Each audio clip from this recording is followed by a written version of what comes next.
오늘 우리가 나눌 말씀은 시편 17편입니다. 교독하고 마지막 절 같이 읽겠습니다. 여호와여, 의의 호소를 들으소서. 나의 울부짖음에 주의하소서. 거짓되지 아니한 입술에서 나오는 나의 기도에 귀를 기울이소서. 주께서 내 마음을 시험하시고 밤에 내게 오셔서 나를 감찰하셨으나 흠을 찾지 못하셨사오니 내가 결심하고 입으로 범죄하지 아니하리이다.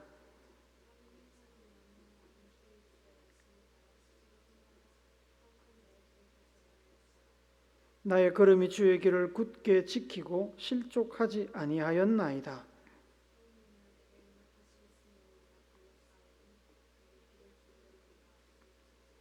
주께 피하는 자들을 그 일어나 치는 자들에게서 오른손으로 구원하시는 주여, 주의 기이한 사랑을 나타내소서.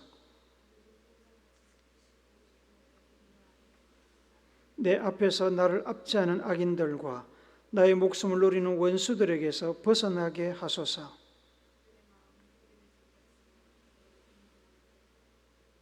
이제 우리가 걸어가는 것을 그들이 에워싸서 노려보고 땅에 넘어뜨리려 하나이다.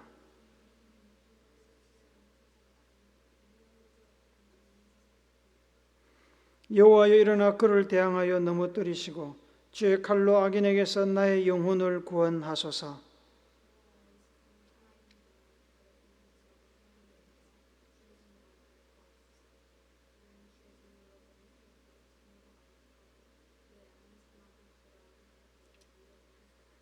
같이 읽습니다. 나너 이루은 중에 주의 얼굴을 배우리니 깰 때에 주의 형상으로 만족하리이다. 아멘. 저는 중학생 때 밤에 달리기 운동을 했습니다. 어느 날 저보다 나이가 많아 보이던 한 남자 옆을 이렇게 달리면서 지나가게 되었는데 갑자기 이유도 없이 그 사람에게 주먹질을 당한 적이 있습니다. 너무 갑작스러워서 방어를 하거나 싸울 자세를 취할 시간도 없었습니다. 한 방 맞고 넘어진 사이에 그 사람은 가버렸습니다. 크게 다친 것은 아니었지만 태어나서 처음 겪은 일이라 얼마나 억울하고 분통이 터지든지 다시 만나면 죽여버려야지 막 이런 마음이 일어났지만 만날 길이 없었습니다. 얼마나 부끄럽든지 그건 한 달 이상을 그 충격에서 헤어나지 못한 채 그날 일을 매일 떠올리며 불쾌한 시간을 보냈습니다. 살다 보면 예상하지 못한 억울한 일을 우리는 겪게 됩니다. 저의 경우는 수천 수만 가지 일 중에 지극히 작은 하나입니다. 왕따 혹은 태움 같은 학교나 직장 내의 괴롭힘, 성범죄 피해, 공권력 남용 피해, 부당해고, 명예훼손, 각종 차별, 금융 및 부동산 사기 등 억울한 일은 참 많습니다. 그중에 우리를 억울하게 만드는 가해자가 분명한 일도 많고 자연재해나 국가 시스템의 허점, 사회적 무관심과 외면 등 원인은 분명하지만 딱히 누가 가해자라고 특정 지을 수 없는 일들도 많이 있습니다. 누구나 그 피해자 중에 한 명이 될 수 있습니다. 이런 일을 당하면 피해를 보상받고 문제를 해결하기 위해서 많이 노력을 합니다만 쉽게 해결되지 않는 경우가 많습니다. 그런 때 참 마음이 힘듭니다. 속이 갑갑합니다. 어디 가서 어떻게 하소연해야 할지 알 수 없습니다. 영화에서처럼 정의의 사도가 나타나서 문제를 해결해 주면 좋겠지만 그런 일은 현실에서 잘 일어나지 않습니다.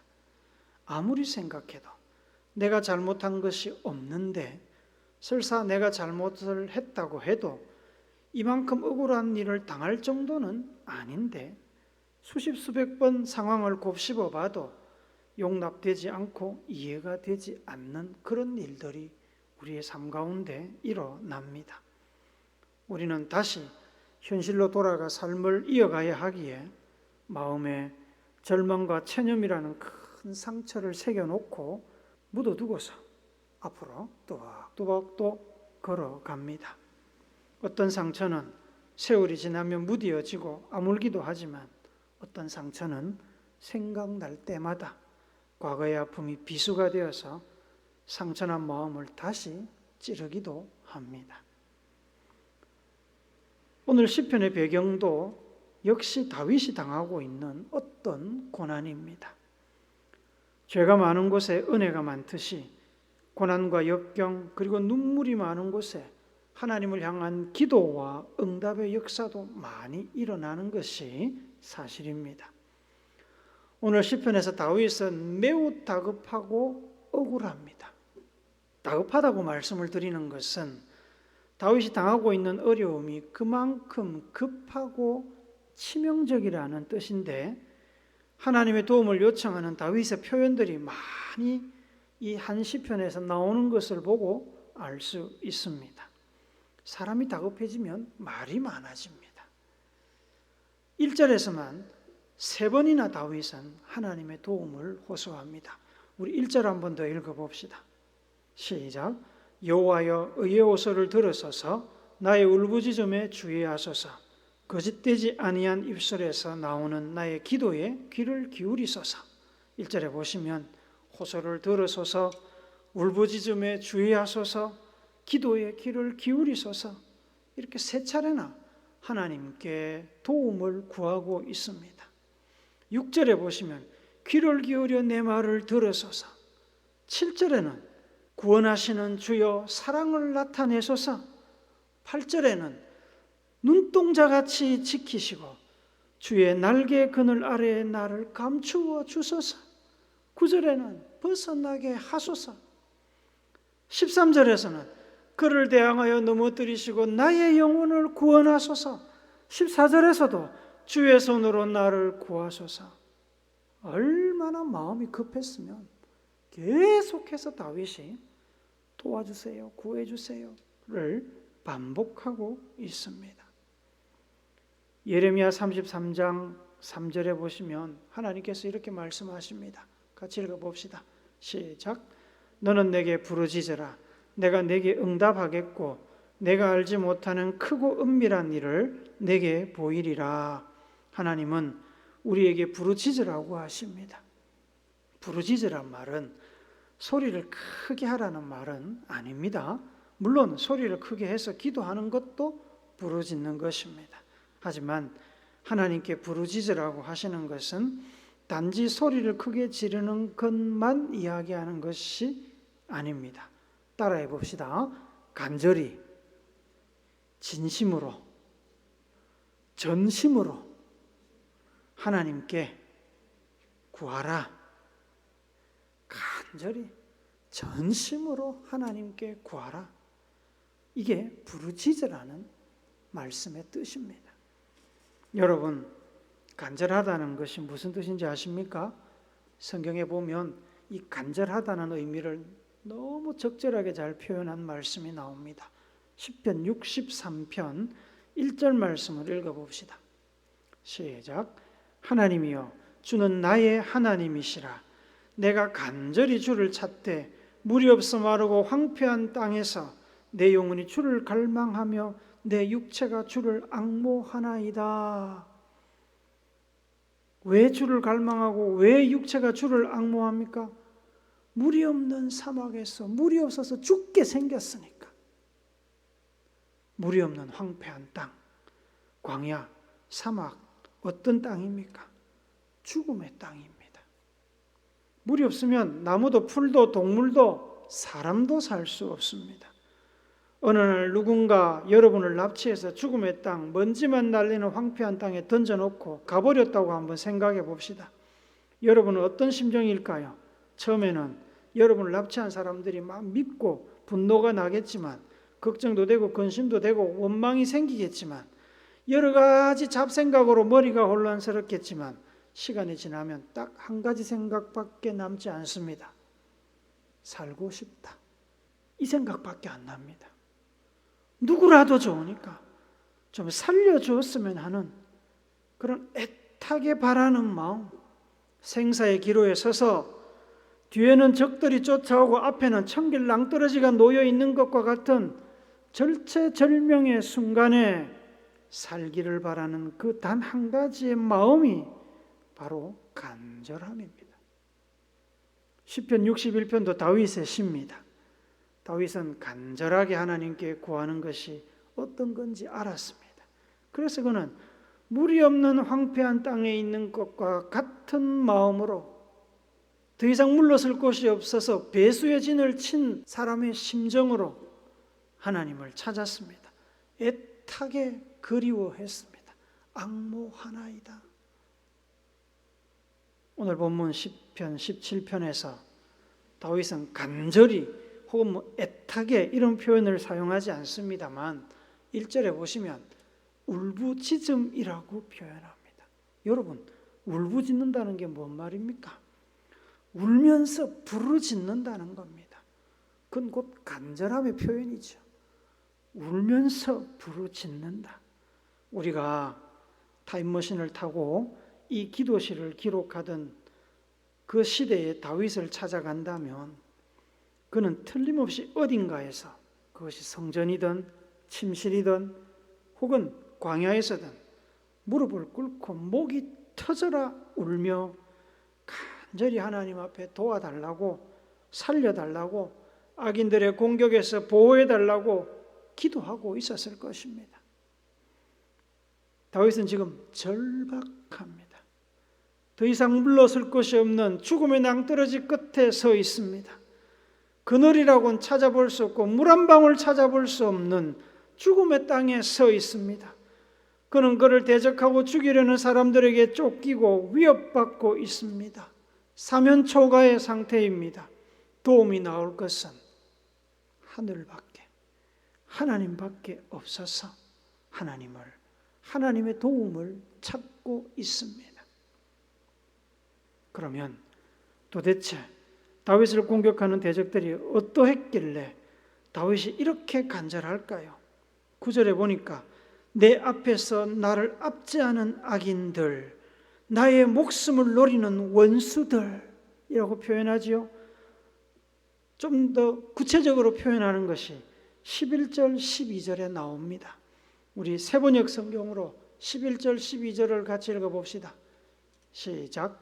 마침내 그들이 나를 뒤따라와 에워싸고 이 몸을 땅바닥에 메어 치려고 노려봅니다. 그들은 찢을 것을 찾는 사자와 같고 숨어서 먹이를 노리는 기운 센 사자와도 같습니다. 이 구절에서 다윗은 지금 자기가 직면한 현실을 비유적으로 묘사하고 있습니다. 아직 살아있지만 죽은 것과 똑같은 상황입니다. 여러분 한번 상상해 보십시오. 사자 한 마리도 무서운데 배고픈 사자들이 떼로 몰려와서 양이나 사슴 같은 사냥감을 에워싸고 있습니다. 1초가 영원처럼 느껴지는 순간입니다. 이제 곧 사자 무리 중에 한 마리가 달려들어 도망갈 곳 없는 사냥감을 물어뜯을 것입니다. 그러면 다른 사자들도 달려들겠지요. 곧 달려들어 오려는 사자들의 광기에 찬 눈빛과 그 희번덕거리는 날카로운 이빨을 보면서 죽음을 직감하는 사냥감은 그 찰나의 순간에 모든 것을 포기하고 하늘을 우러러볼 것입니다. 하늘밖에 피할 길이 없기 때문입니다. 다윗은 지금 자신의 상황이 그렇다는 이야기를 하고 있습니다. 자기를 공격하는 대적들이 그만큼 포악하고 잔인합니다. 먹잇감을 물어뜯어 숨통을 끊어놓고 몸을 갈기갈기 찢어버릴 자비 없는 사람들의 공격에 그저 죽을 순간만을 기다리는 연약한 먹잇감 신세와 같은 상황 속에 자기가 지금 놓여 있다고 하나님께 호소하고 있습니다. 다윗은 자신을 무자비하게 공격하는 이들을 10절과 14절에서 묘사하고 있습니다. 이 두 절은 번역상의 어려움이 많은 구절입니다. 그러다 보니 번역본마다 번역이 상이합니다. 10절을 한 번 더 읽어봅시다. 시작. 그들의 마음은 기름에 잠겼으며 그들의 입은 교만하게 말하나이다. 히브리 원문에는 마음이라는 단어가 나오지 않습니다. 원문을 직역하면 그들이 기름에 잠겼다 혹은 그들이 기름에 갇혔다는 뜻입니다. 여러분, 기름기가 흐른다는 표현을 아시죠? 기름기가 흐르는 것은 부와 권력의 상징입니다. 가난한 사람은 먹고 살 것도 없는데 머리와 몸에 비싼 기름을 바를 수 있는 이들입니다. 그들은 가진 부와 권력에 잠겨 있습니다. 갇혀 있습니다. 의미상으로 볼 때 그들은 교만해지고 강팍해진 것을 지금 표현합니다. 여러분, 교만해지고 강팍해지는 것은 몸이 아니지요? 마음입니다. 그래서 마음 또는 심장이라는 단어를 추가해서 마음이 기름에 잠겼다 혹은 심장이 기름으로 굳어졌다고 이렇게 다양하게 번역을 합니다. 마음이 부드러워야 다른 사람의 사정에 공감도 하고 긍휼도 느끼는데 마음이 굳어져서 그러지 못하고 교만하고 강팍해져 있습니다. 그들의 입에서는 교만한 말이 튀어나옵니다. 시인을 공격하는 말, 시인을 비난하고 죽이는 말이 쏟아져 나옵니다. 14절도 한 번 더 읽읍시다. 시작. 여호와여, 이 세상에 살아있는 동안 그들의 분깃을 받은 사람들에게서 주의 손으로 나를 구하소서. 그들은 주의 재물로 배를 채우고 자녀로 만족하고 그들의 남은 산업을 그들의 어린 자녀들에게 물려주는 자니이다. 이 말씀은 10절보다 더 번역의 어려움이 많습니다.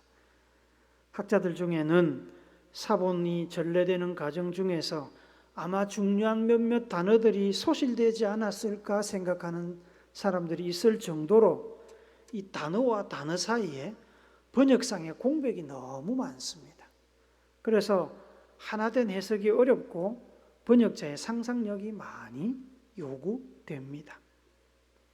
주의 재물로 배를 채우고 자녀로 만족하고 그들의 남은 산업을 그들의 어린 자녀들에게 물려주는 자니이다 라는 표현에서 이 그들이 앞에서 얘기하는 그 악한 사람들, 대적들을 이야기하는지 아니면 해석을 달리해서 다른 사람을 이야기할 수도 있다고 생각합니다. 그래서 ISV, 인터내셔널 스탠다드 버전이나 우리나라 쉬운 성경은 이 그들이 앞에 나오는 그 악당이 아니라 하나님의 자녀들, 핍박당하는 주의 백성들이라고 해석을 합니다. 그래서 14절의 이 부분은 악인들에게서 나를 구원하시고 하나님의 백성들에게는 하나님께서 복을 주십시오. 자녀의 복도 주십시오. 자손들에게 부를 계속 물려줄 수 있는 복을 주십시오라고 긍정적으로 해석하기도 하지만 대부분의 성경들, 그 외에 대부분의 한글 성경과 영어 성경들은 여기서 나오는 그들을 앞에 있는 악인들로 해석을 합니다. 그럼 이게 어떻게 되냐면 이 악인들이 주의 재물로 자기들 배를 채우고 자기 자녀만으로 만족하고 자기 자녀에게만 재물을 물려준다고 부정적으로 해석을 하는 겁니다. 다윗을 공격하는 자들은 오직 이 땅에서만 그들의 분깃, 재산, 축복을 받은 사람들입니다. 저 하늘에서는 분깃이 없습니다. 하늘에서는 축복도 없습니다. 그래서 그들에게는 미래가 없습니다. 영생의 소망도 없습니다. 그들은 영생의 소망이나 천국의 심판 따위는 안중에도 없습니다. 그래서 마음껏 악을 행합니다. 이 땅에서의 삶이 끝이라고 생각하기에 욕심과 욕구, 이기심과 교만에 따라서 방탕하게 포악하게 하고 싶은 대로 행동합니다. 그렇게 악하게 살았기 때문에 많은 재산과 권력을 모았습니다. 주의 재물로 배를 채웠다는 이 말은 이 악당들이 성전에서 뭘 빼돌렸다는 말이 아니라 헌금을 훔쳐갔다는 얘기가 아니고 이 땅에 있는 모든 재물, 모든 축복이 주님의 것이라는 의미에서 주의 재물로 자기 배만 채웠다고 지금 책망하는 겁니다. 하나님께서는 나누고 베풀고 섬기라고 물질의 복을 주시는데 그것을 자기 배만 채우는데 자기 자식 배만 채우는데 사용합니다. 그리고 많은 자식을 거느립니다. 자식은 축복의 상징이지요. 많은 자식을 거느리고 그 자식들에게 자신들의 재산을 물려줘 부를 독점 되물림합니다. 그러나 여러분, 불을 아무리 천대만대 되물림해도 그들의 복, 그들의 분깃은 이 땅밖에 없습니다. 하나님 나라에 쌓아둔 것이 하나도 없습니다. 그들의 재물과 권세는 오히려 그들에게 미래를 보지 못하게 만드는, 하나님의 나라를 보지 못하게 만드는 저주가 되었습니다. 그들은 그런 삶을 살고 있습니다. 미래도 천국의 소망도 없는 이들, 오늘만 사는 이들의 이 포악한 공격으로 다윗은 극심한 어려움을 겪고 있습니다만, 다윗은 그런 공격, 그런 고난을 겪을 만한 일을 한 적이 없습니다. 그래서 다윗은 지금 매우 억울합니다. 뭐라도 잘못이라도 한 것이 있다면 벌 받는다고 생각하고 억울하지는 않을 것인데, 다윗은 아무리 자기가 돌아보고 점검해봐도 현재 자기가 당하고 있는 이 고난의 이유가 될 만한 것을 자기에게서 찾지 못했습니다. 그래서 다윗은 하나님 앞에 현재 당하고 있는 고난에 대하여 자신은 깨끗하고 아무런 원인 제공을 하지 않았다는 것을 강력하게 피력합니다. 1절에 보시면 다윗은 자신의 기도, 도움을 구하는 자기의 호소가 의의 호소다라고 주장합니다. 또 거짓되지 아니한 입술로 기도한다고 밝힙니다. 여러분, 이 세상에 하나님 앞에서 혼자 조용히 기도하면서 거짓말하는 바보가 있을까요? 자기가 그렇게 말하면 하나님이 속을 거라고 생각하는 바보가 있을까요? 없습니다. 마음의 중심을 보시는 하나님 앞에서 거짓말을 할 용기가 있는 바보는 한 사람도 없습니다. 그러면 혹시라도 다윗이 자기의 잘못이나 허물을 기억하지 못하는 선택적 기억 상실증일까요? 증명할 수는 없지만 그러기에 다윗은 너무 총명하고 영적인 사람입니다. 다윗은 자원하여 자신의 잘못이 있는지 하나님께 조사해 달라고, 판단해 달라고 요청합니다. 2절 한번 더 읽어봅시다. 시작. 주께서 나를 판단하시며 주의 눈으로 공평함을 살피소서. 이것은 다윗의 과욕에서 나온 객기가 아닙니다. 하나님 나 한번 테스트 해봐요, 이런 거 아닙니다. 하나님 나하고 한번 붙어봅시다, 이런 거 아니라니까요. 이 말은 자기가 아무리 점검해봐도 이 일에 대하여 자기가 책임질 것이 없다는 그런 자신감에서 나오는 믿음의 고백입니다. 그래서 아침 저녁으로 하나님께 기도하는 다윗을 하나님께서 시험하셨습니다. 평가하셨습니다. 3절에 보시면 하나님께서 감찰하셨으나 아무것도 나온 것이 없지 않느냐고 하나님께 오히려 반문하고 있습니다. 하나님, 나 살펴보셨지요? 나 점검해 보셨죠? 그런데 아무것도 나오지 않지 않습니까? 왜 이렇게 자신을 어려운 상황 속에 악인의 공격석에 내버려 두시느냐고 항의하고 있는 겁니다, 지금. 그리고 그는 확고하게 말합니다. 하나님께서 무고한 자기를 이렇게 어려운 상황 속에 내버려 두시지만 자기는 끝까지 하나님 앞에 죄 짓지 않겠다고 그는 말합니다. 다윗은 어떤 상황이라도 하나님 앞에 죄를 범하지 않을 것입니다. 하루 이틀 이야기하는 것이 아닙니다. 지금까지 다윗은 그렇게 살았습니다. 지금까지 하나님 앞에서 부끄럽지 않게 살았습니다. 앞으로도 그렇게 할 겁니다. 다윗이 스스로 무죄하다고 하는 말이 다윗이 모든 죄에서 자유로워진 사람이라는 말은 아닙니다. 그런 뜻이 아닙니다. 해 아래 새 것이 없다는 말씀처럼 모든 사람이 죄 아래 있습니다. 죄인입니다. 다윗이 자기가 무죄하다고 주장하는 것은 현재 그가 겪고 있는 그 고난에 관하여 한정적으로 현재 그가 겪고 있는 그 고난에 관해서 자기가 어떤 형태로든 원인을 제공한 일이 없다는 것을 말하는 겁니다. 앞으로도 그런 일이 없을 것이라고 그는 하나님 앞에 확실히 다짐했습니다. 4절 5절을 우리 쉬운 성경으로 한 번 더 읽어봅시다. 시작. 다른 사람들이 어떻게 행동하든지 상관없이 나는 주님의 말씀을 따랐습니다. 나는 악한 자들의 길을 따르지 않고 내 자신을 보살폈습니다. 나는 주께서 가라고 하신 길로만 갔고 곁길로 간 적이 없습니다. 과거에도 이렇게 살았고 지금도 그렇게 살고 있고 앞으로도 그렇게 살 것이라고 분명하게 그는 밝힙니다. 당장에 하나님께서 자기를 이 고난 속에 내버려 두시는 이유는 알 수 없지만 하나님은 사랑이십니다. 지금까지 다윗을 지키시고 보호하신 하나님이십니다. 다윗은 하나님께 간절히 기도한 후에 아직 문제가 해결된 것은 아니지만 아직 여전히 문제 속에 있지만 아직 하나님의 응답이 없지만 응답하실 하나님을 믿고 앞으로도 하나님 앞에서 죄 짓지 않고 하나님만 바라보며 살겠다고 다짐하면서 시를 마무리합니다. 15절 우리 한 번 더 읽어봅시다. 시작. 나는 의로운 중에 주의 얼굴을 배우리니 깰 때에 주의 형상으로 만족하리이다.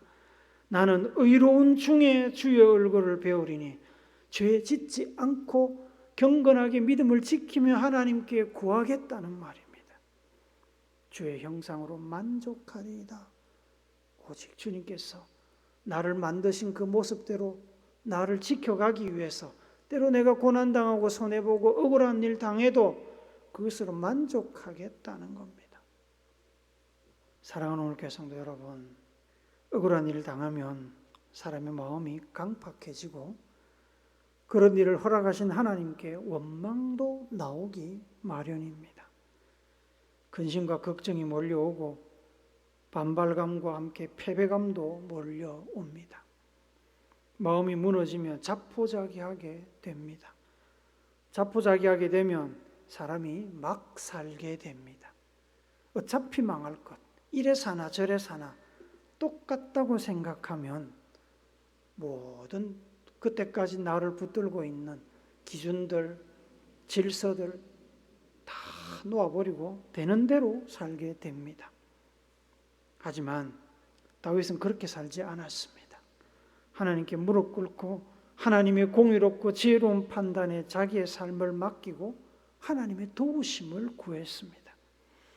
우리가 의지할 것은 이 세상 그 어디에도 그 누구도 아닌 하나님이라는 것을 다윗은 오늘 우리에게 명확하게 보여줍니다. 하나님을 의지하십시오. 하나님을 여러분의 피난처로 삼으십시오. 하나님 앞에서 정직과 성실의 사람이 되십시오. 그리고 아무리 억울한 일을 당해도 결국 하나님께서 문제를 해결하시는 것을 믿으십시오. 사울 왕에게 쫓겨서 몇 년의 세월을 쫓겨다니며 모든 것이 끝났는 줄 알았는데 하나님께서는 그 다윗을 보호하시고 구원하셔서 이스라엘의 왕으로 세우셨습니다. 하나님 앞에서 스스로 죄를 멀리하고 거룩한 삶을 살며 믿음으로 하나님만을 의지하는 여러분과 제가 되기를 예수님의 거룩하신 이름으로 축복합니다. 아멘.